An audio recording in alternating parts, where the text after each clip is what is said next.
This video was made possible by the EA Creator Network.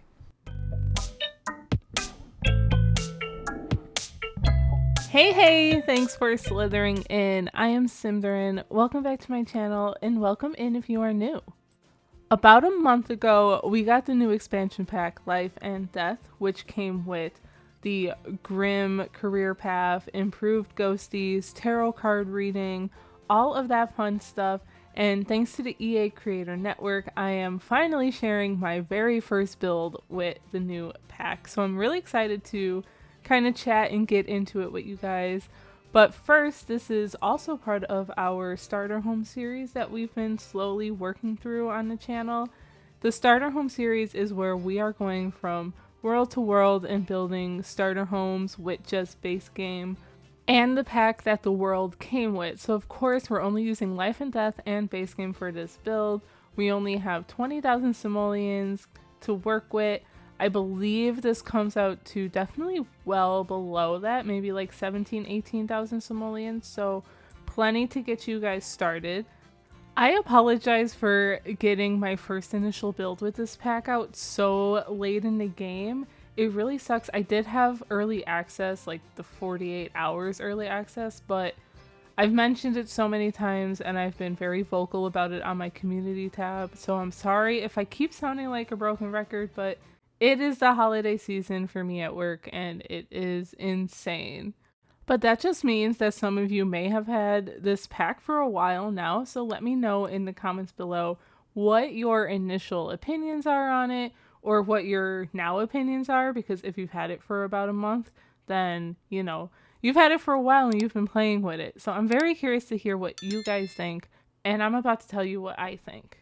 Before we get into like the build by menu, I did play a little bit in Create a Sim with this pack, just a very teensy bit amount, because my playtesting sim was going to playtest this build and I was like, what if I like dress her up in the pack too and kind of have that different level of kind of pack stuff happening. So that was really fun and I really liked the outfit I picked out for her. So you guys are going to have to stay tuned for that at the near the end of the video, not the very end, but it's there.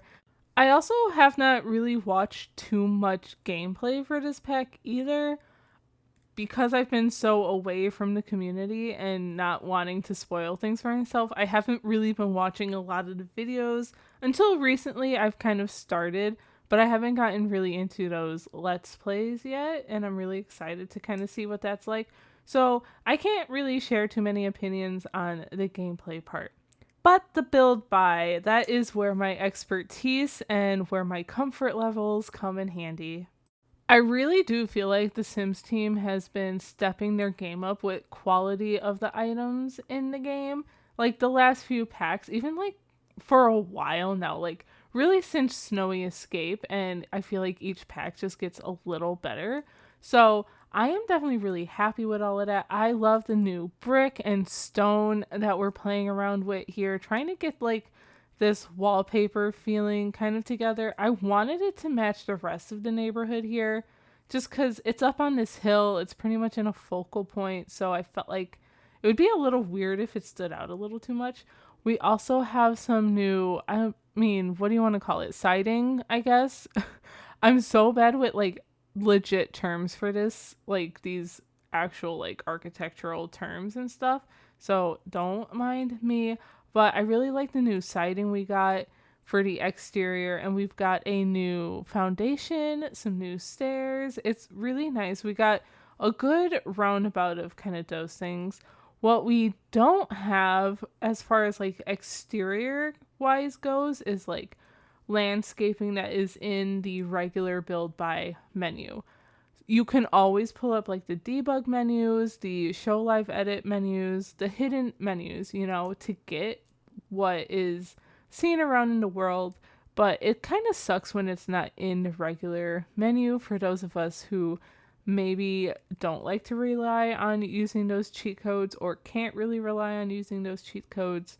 So that's kind of a bummer, but I feel like you can easily work around that as well.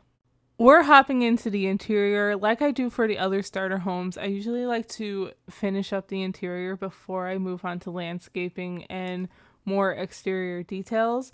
because I don't want to waste all my money. And I have the debug menu and all that stuff so we can get like free or cheap landscaping that way.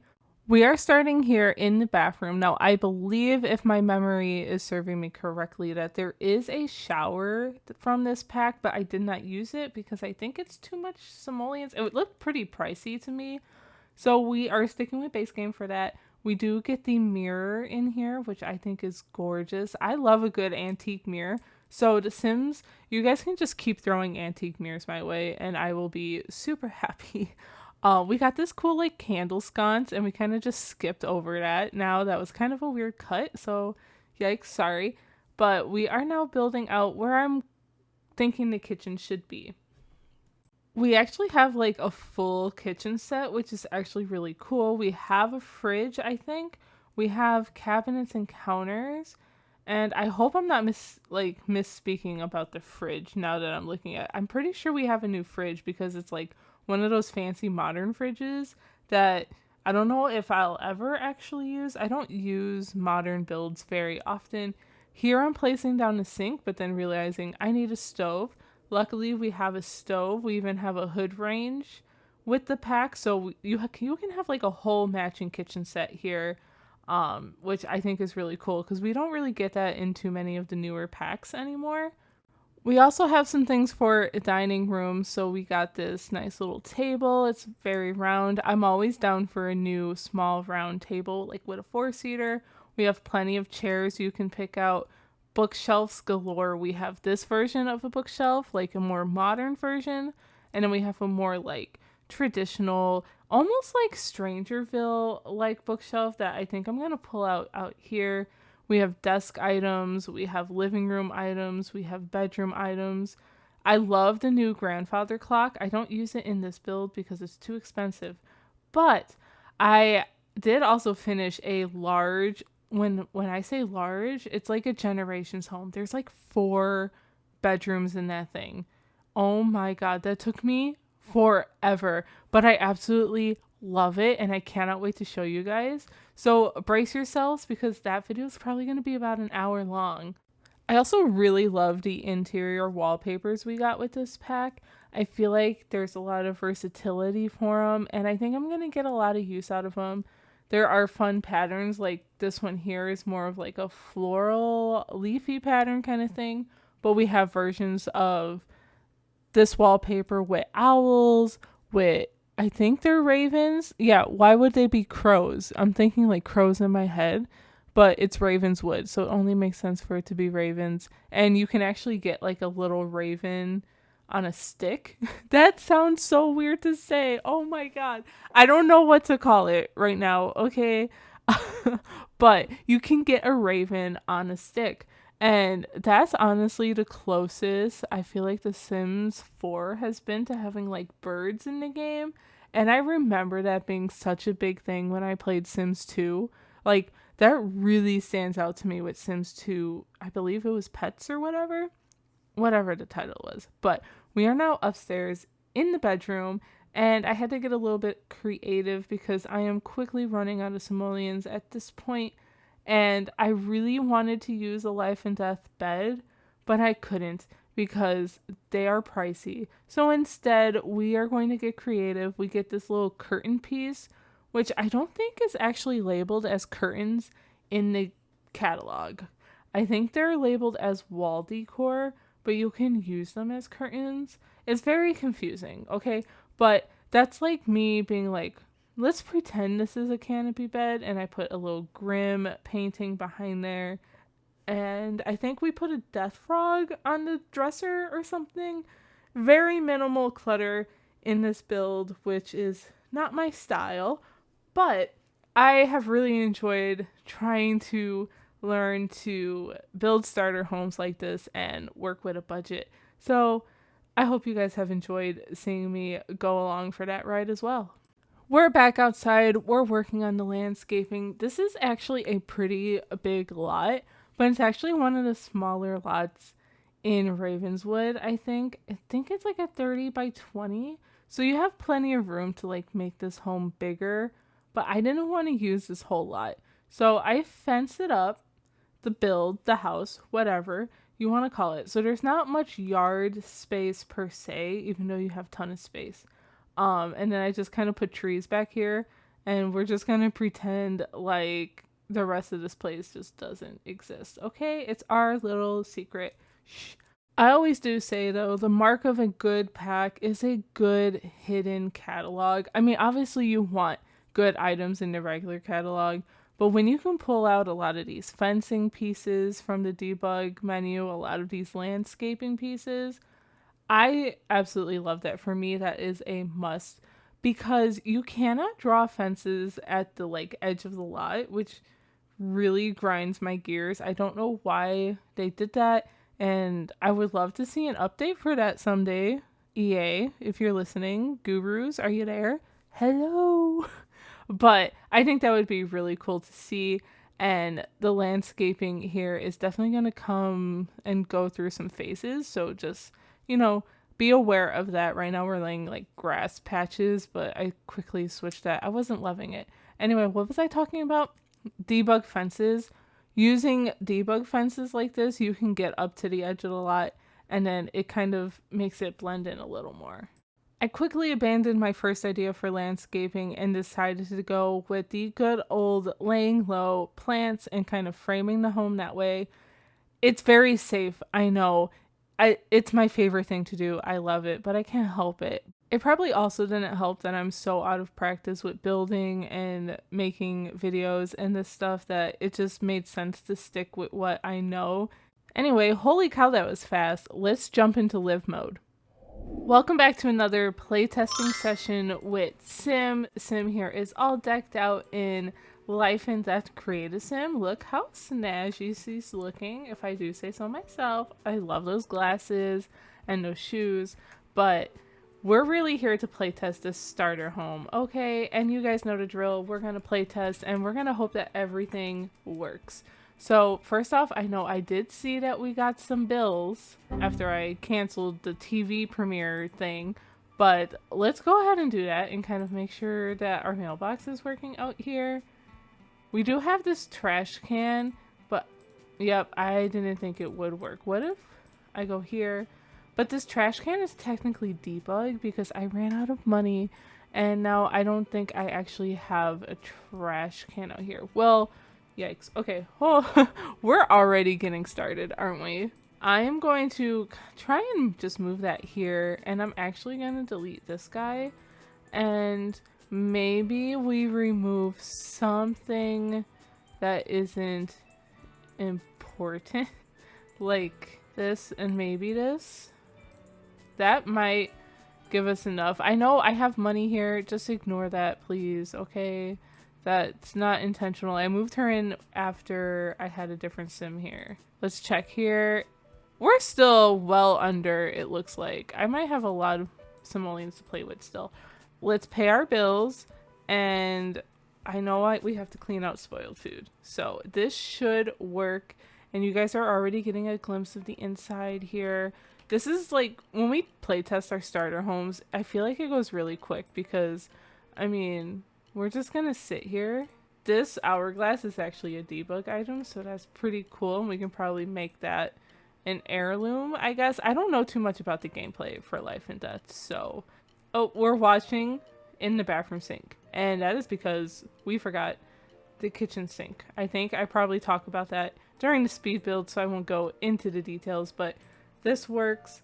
I'm pretty sure we can read something here. Yeah, read anything. Because she came in here earlier when I was just waiting and taking some screenshots. So that is perfect. She's going to read that, but we're going to go ahead and cook something as well. Make sure this kitchen is functional. And we always go with some tortilla wrapped veggie dogs. That's just, I guess, canon on this channel. If you want to say anything is canon on this channel, that would be that. For some reason, I didn't realize this piece was a bookshelf. I probably should have known that. Okay, we've got plenty of book storage here. I think a lot of my builds usually have a lot of book storage, but we're cooking, and like I mentioned, we don't have a sink. I probably meant to put one here and totally forgot, so if that's something you want to do. Ooh, achievement. Yeah, I've definitely done that plenty of times. But if you want to put a sink here, you may be able to use this counter in the corner to prep your meals. But if not, it is a starter home and plenty of room to play with, and you can always just use the bathroom sink. Speaking of bathroom, well, I guess she's gonna eat, but then we'll make sure all of this works. We already know our sink works, which is good. We can eat at the table, which doesn't happen in my builds a lot. Cooking level 5, well done. Eating at a dining table doesn't happen a lot in my builds because I tend to put a lot of clutter up here, and of course I'm limited on money, so we didn't get to do that. Our needs are good. You can probably stop eating. Great. I will clean this up for you so you don't have to worry about it. And then there's really one other thing that we really have to test, and that is upstairs. We're going to go up to the bedroom. But yep, our bathroom is fully functional. We are going to let her do that in private. Up here is the bedroom. We do have a death frog, so maybe we can make sure we can view him. And then we can try on outfits. Although I love your outfit, Sim. It's perfect. He is so cute. Look at him. Look at his little eyes. He's like, what are you looking at me for? Like, help? Get me out of here. And we're trying on outfits. I never hit plan outfit or change outfits on dressers because in the past, while playtesting, I always tend to I don't always. My game used to crash a lot. That was my way of going around that a little bit. Luckily, I think that is not a glitch for me anymore. We did this little curtain thing with the bed here to kind of make it look like a canopy bed because I couldn't afford any fancy bed, especially a bed from Life and Death, so we had to, go with this base game bed. That is it for this build. I'll give you guys a little overview of the layout. It's pretty simple. You can probably fit a bathroom up here if you wanted another one maybe. We've got our kitchen and dining with plenty of room to kind of expand that, our bathroom, and then living space. I imagine you can probably put maybe a TV up here, or you can rotate it around and decorate it as you see fit.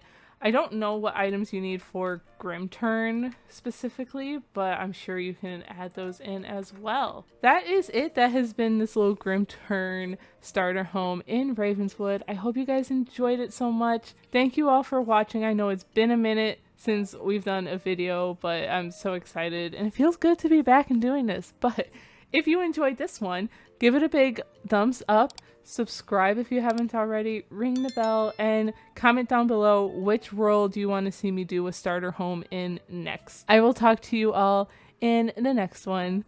Bye!